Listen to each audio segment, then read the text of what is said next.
I go back out to look in my car. For one, there's glass everywhere and there's blood. Bro, it looks like somebody got massacred in my car. That's what it looked like.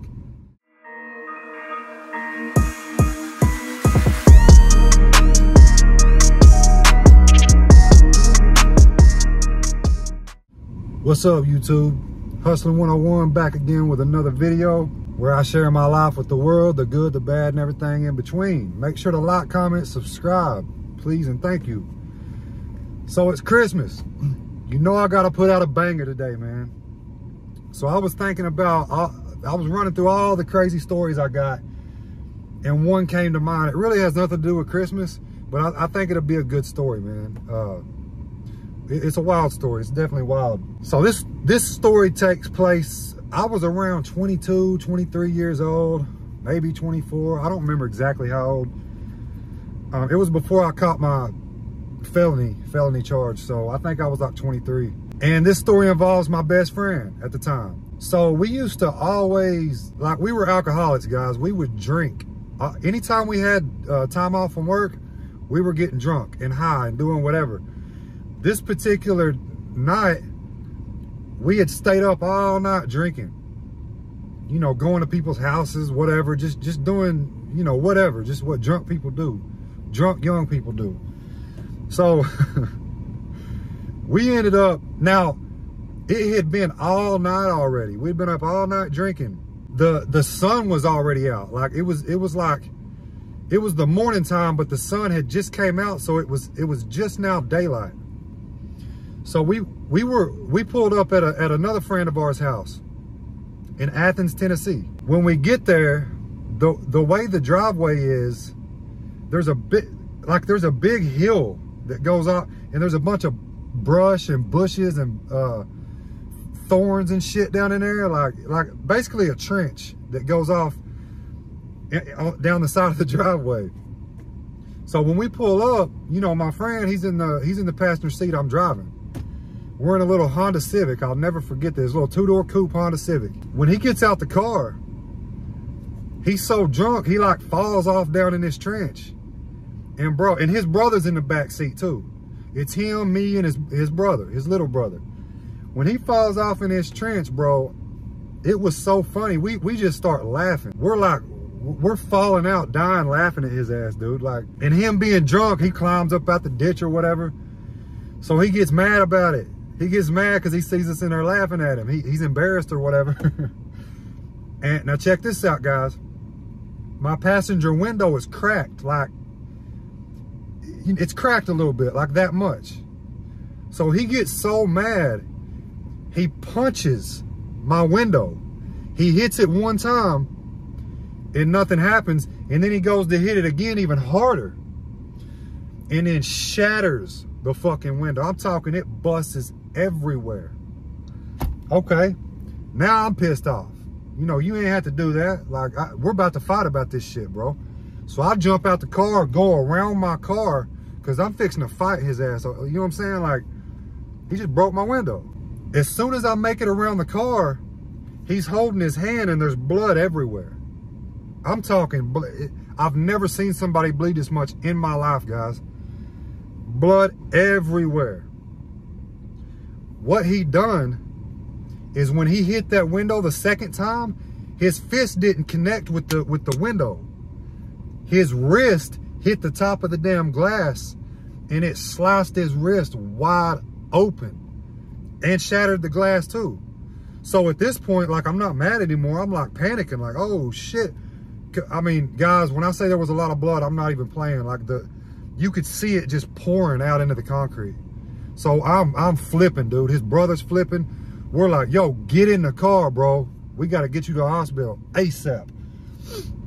He jumps in the car and like, he's scared, man. Like, I've never seen he's literally like, oh my God, please don't let me die. You could tell he's scared because for anybody that's ever seen anybody cut their wrist open or knows about this, you can't stop the bleeding. Like, that's a main artery. And once it's cut open, like, you're not going to be able to hold it to stop it. Like, the blood's coming out. That's why, you know, people can die like that. So he jumps in the car. I pull out, dude. I book it out.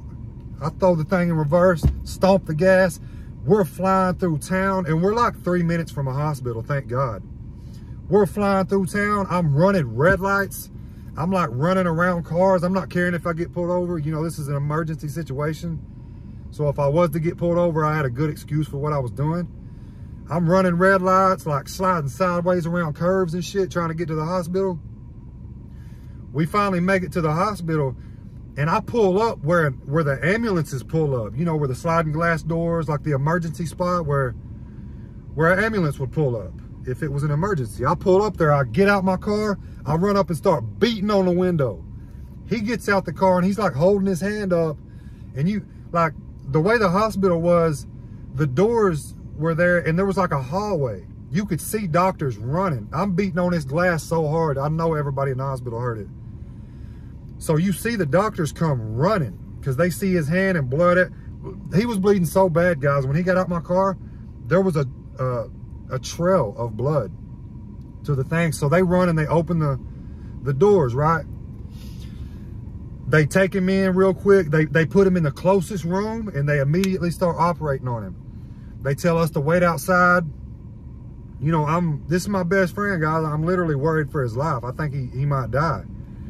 Just because of the amount of blood. Like, his clothes were, it looked like you took his body and like dumped it in blood, and that's what his clothes were soaked in blood. Like, he's very lucky to be alive. And after this happens, I go back out to look in my car. For one, there's glass everywhere and there's blood.